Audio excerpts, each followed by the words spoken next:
اکبر کا پرسا جب دیا زینب نے صغرا کو، لگایا سینے سے ہر ایک نے آصف ام لیلا کو، لگایا سینے سے ہر ایک نے آصف ام لیلا کو، صدائیں گونجتی تھی گھر میں یہ صغرا کی رہ رہ کے، مدینے میں یہ کیسا قافلہ آیا ہے اے اماں، ذرا پوچھو تو جا کے قافلہ سالار سے اماں۔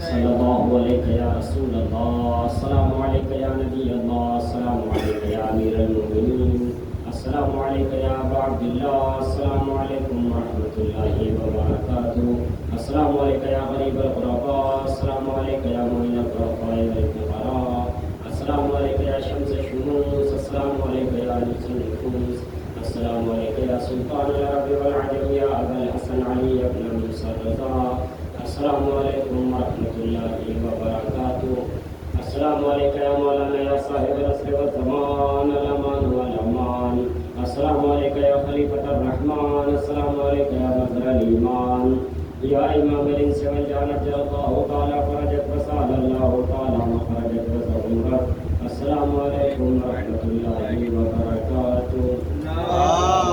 مدنی حضرات اعلان سماعت فرمائیں، کل بھی انشاءاللہ مجلس اعظم منعقد ہوگی اور کل سے مجلس کو افتتاح فرمائیں گے 3 دن تک حالی جناب مولانا سید حسین مہدی صاحب دبلا سہارنپور، اور یہ مجالس کا سلسلہ انشاءاللہ 28 سفر تک جاری رہے گا۔ 28 سفر کو شبیہ تابوت پیغمبر اکرم اور امام حسن مجتبی علیہ السلام برآمد ہوگا، لہذا تمام مومنین سے گزارش ہے زیادہ سے زیادہ تعداد میں شرکت فرما کر ثواب دارین حاصل کریں۔